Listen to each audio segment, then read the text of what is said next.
In this video, we're going to show you how to install the Downstream O2 sensor on your Nissan Murano located in or beyond the catalytic converter.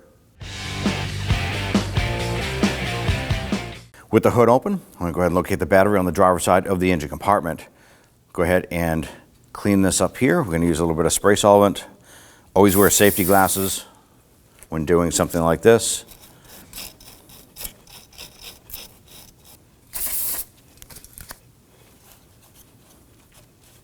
We're going to use our 10mm socket. You can use a ratchet or a wrench. We're going to use a little power tool here to loosen this. Okay, wiggle this here and slide off the terminal and set it aside. Go ahead and open up the cap here. And we're going to go ahead and spray this down with some spray solvent. Now ours is pretty well greased. May not be greased, but you do want to go ahead and clean up the stud here. It's going to make it easier to come apart.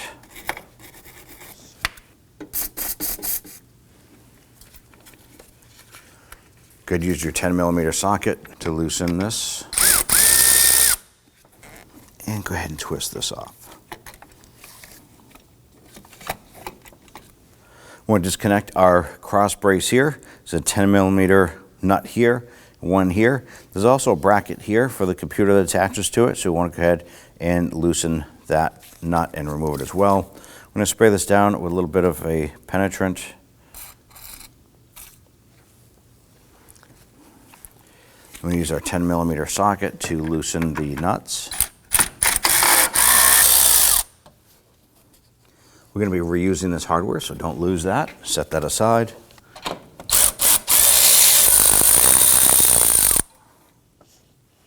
And then loosen the nut here for the bracket.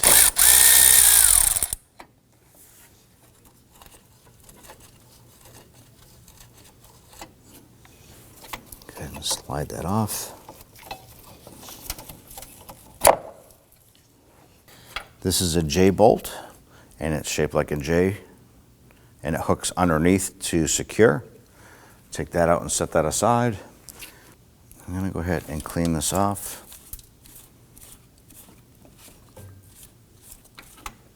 Now with everything removed, go ahead, reach in here and work that battery up and out. With the vehicle raised and supported, you'd normally find a splash shield on the bottom. It's held in place by a series of 10mm bolts and plastic push pins around the perimeter. You need to remove that in order to access the O2 sensor at the base of the catalytic converter. Now with the splash shield removed, you're going to locate your catalytic converter. It's right in the center here, and our heat shield is all rusted and crusted. We have a flange right here, and if you go right up here, you're going to locate the O2 sensor. It's right up beyond, above the flange. But the gray wire coming out of it runs over to the sensor connector right up here.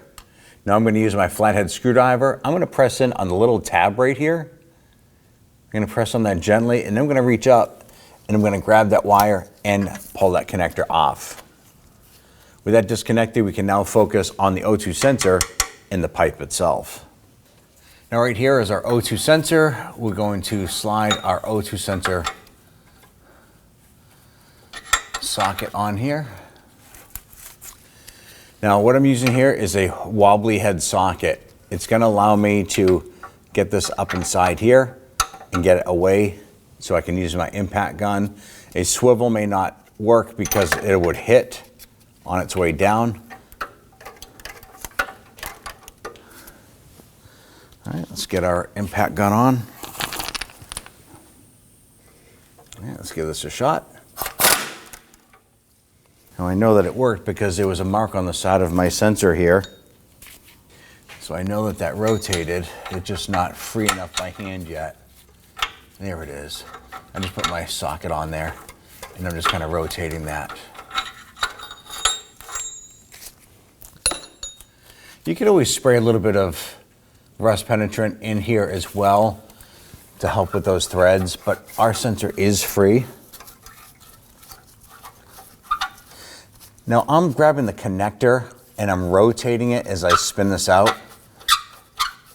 It does help as you're spinning it out. There it is right there. Now before installing your O2 sensor, you want to pay attention to the threads. The threads have some anti-seize compound on there. If there's any of that compound on the sensor end itself, you want to go ahead and wipe that off with a clean rag. Also pay attention to the crush washer that is on here right underneath the nut part. That will crush as you tighten this down to seal it.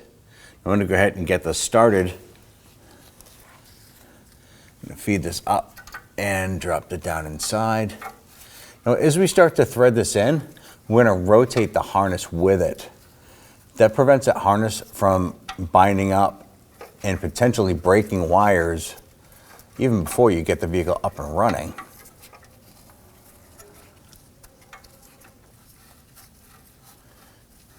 Now I like to thread this in as far as I can by hand. In most cases, you'll be able to thread that right down to that crush washer. Now I'm not going to use the impact gun to tighten this. I'm going to use the O2 sensor socket.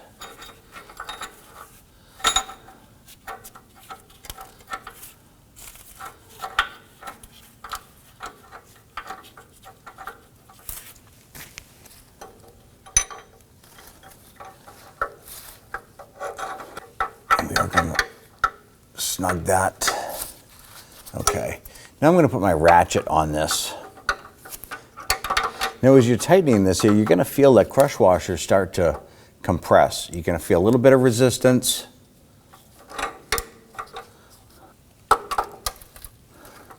And then I actually get to the point where it just doesn't tighten anymore.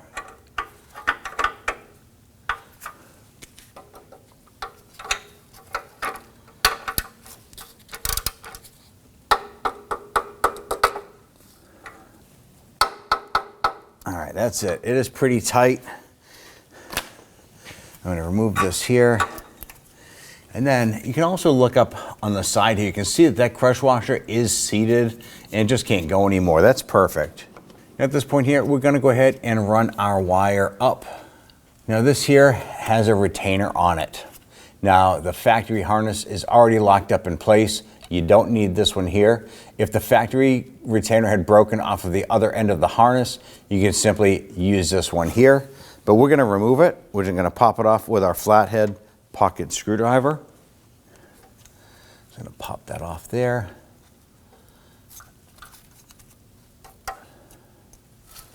Slide that off.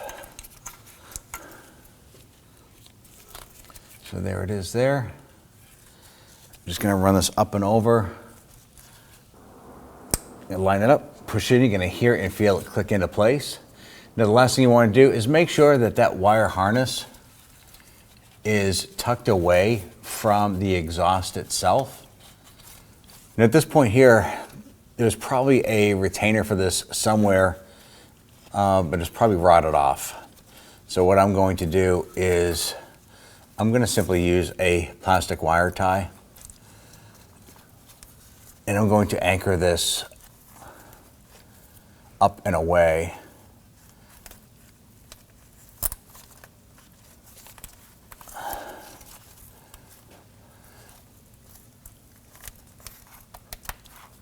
All right, I'm just going to cut off that excess there.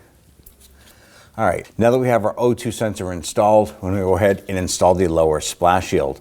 Once you're done with that, I'm going to reconnect that ground terminal in the battery. And if you happen to have an O2 sensor code on the dash, use a scan tool, properly clear that code, and go for a road test. Go ahead and lower our battery down and in.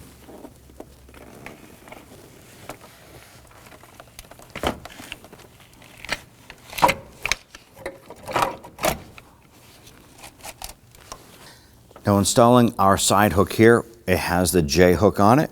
I want to make sure that this hook, when we drop this down inside, that the hook is facing out towards the driver's side fender.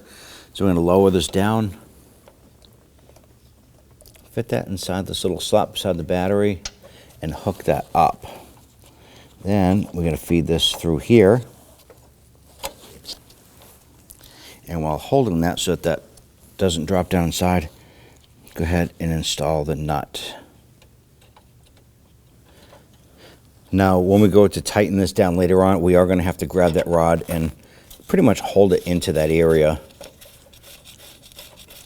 Ours is kind of holding pretty well right now, so I'm just going to run that down by hand just to gently snug that.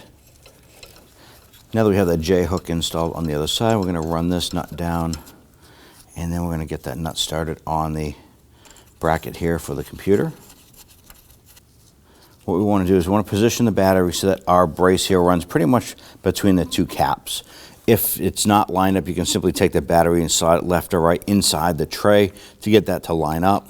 And you do want this to pretty much be neutrally positioned there, which is perfect. We actually see the marks on the computer bracket where that was lining up. Let's go ahead and tighten down this bracket here. Gently snug it. Now, the important thing here is you don't want to crush the battery with this bracket. So you just gently want to snug it to the point where it's no longer moving. And you want to do it evenly. Now let's go ahead and switch over to a hand tool when tightening these down. It's going to give us a better feel for it.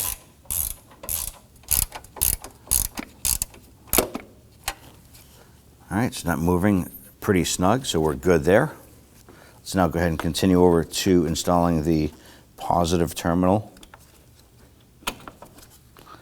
Wiggle that down, make sure that that is down as far as it'll go. Now you do want to make sure this is good and snug, but you also don't want to over tighten this. When tightening this here, good rule of thumb is go ahead and grab that terminal and try and wiggle it back and forth, and it's pretty snug. That's good there. Now if you have a terminal cover, you want to make sure that that is secured as best as possible. Go ahead and grab that negative terminal, twist that on there as far as it'll go, and let's go ahead and snug that down. You can feel it snug down a little bit, and we'll go just a little bit more. Give that a wiggle. All right, we're solid now. At this point here, you're all set. When only the best will do, demand TRQ. The only company that lets you view before you do. TRQ is committed to offering the highest quality aftermarket auto parts that are engineered for peace of mind. Thanks for using and viewing with TRQ.